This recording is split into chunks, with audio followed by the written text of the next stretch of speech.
Hi everyone, and happy Earth Day.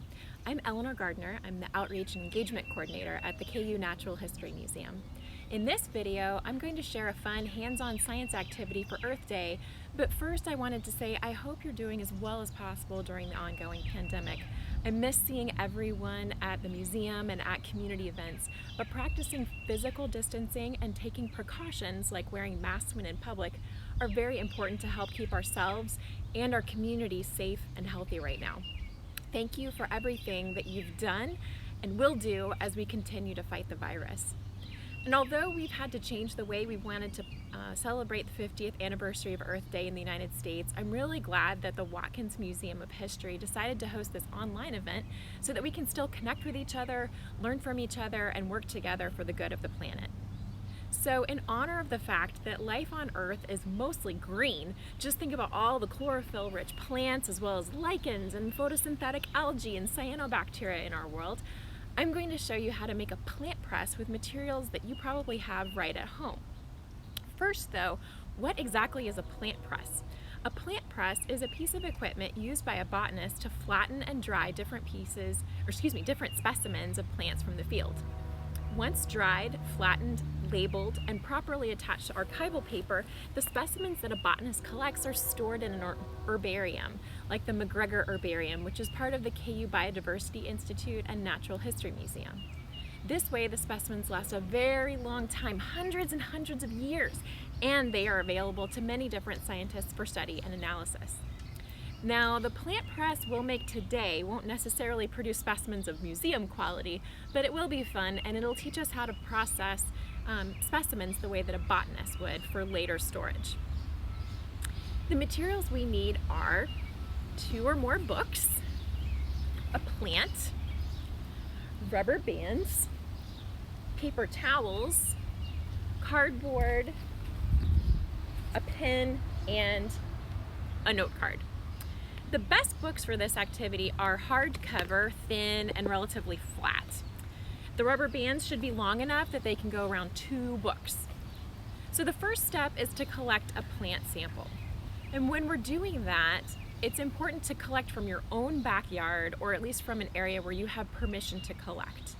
And the more complete the sample, the better. So if possible, collect from the top of the flower or the leaves down to the root if it's a smaller plant, or if it's something like this Eastern redbud, notice that I got a selection from the branch that includes a variety of different spots.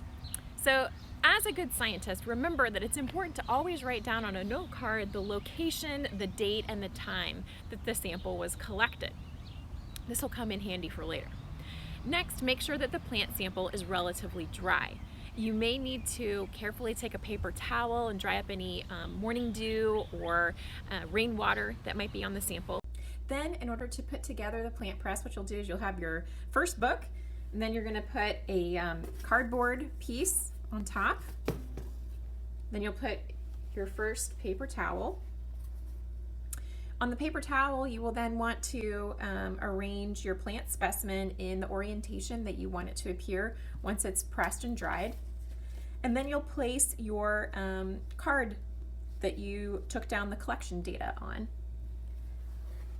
Next, you'll place the second paper towel. And this is going to provide that important moisture absorption for the specimen so that it dries out nicely. Then you'll put your next piece of cardboard, and finally the second book on top. Then in order to secure it, you're going to put your rubber bands around on either side, like so.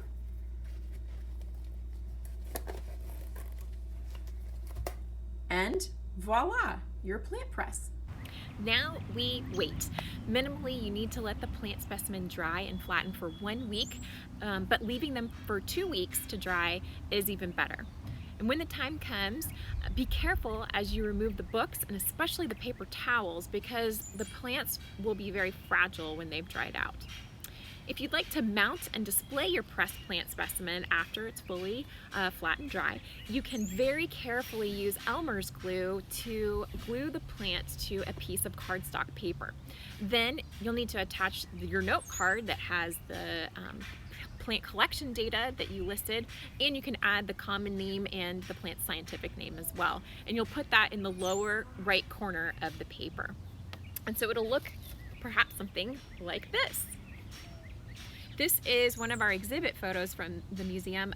It is a blown up version of one of the pressed plant specimens in the McGregor Herbarium at the KU Biodiversity Institute and Natural History Museum. So that just gives you kind of a little bit of an idea of what it is that we are going to be having our plant specimens ultimately look like for your own collection. Now, if you're wondering, how do I identify a plant when I may not be able to recognize it immediately upon finding it? If you have a smartphone, then you can use the Plant Snap app, and I'll show you what that looks like. Here is a picture of what it looks like on the app page. And that will give you a suggestion. And if you want to wait a little bit longer, you can get expert identification by sending your pictures of plants to our social media accounts. So you can find us at our Facebook page, Twitter, Instagram. And once we see those pictures, then we can get in contact with the botanists on staff, Dr. Craig Freeman and Dr. Caleb Morse, who then can provide expert identification. Also, I would really encourage you to share pictures with us via social media of your DIY presses and your pressed plant specimens that result from it. To help a little with IDs, at least for flowering plants here in eastern Kansas, here are some pictures of native plants that are blooming now or will soon begin blooming. You can see these plants in many of our city and state parks, native-oriented commercial and residential landscaping, and of course growing in natural areas. The first one is wild plum. Then we have bloodroot, bluebells, wild blue phlox, and this wildflower is an important early season nectar source for pollinators like moths, bees, and butterflies. And then last but not least, the black-eyed Susan. This familiar wildflower has a high value to pollinators, including moths and butterflies, bees, flies, wasps, and even beetles. As you go outside to collect plant specimens, with permission, be sure to take a look around and check whether there are any pieces of trash or recyclable waste lying around. Removing windblown or improperly dumped trash from our landscape helps to reduce the chance that birds, mice, and other animals might ingest non-food things that could harm them. To test your waste knowledge, try the short quiz that I've created. Thanks for watching my video, and I hope you enjoy pressing plants and celebrating Earth Day, separately but together. Bye!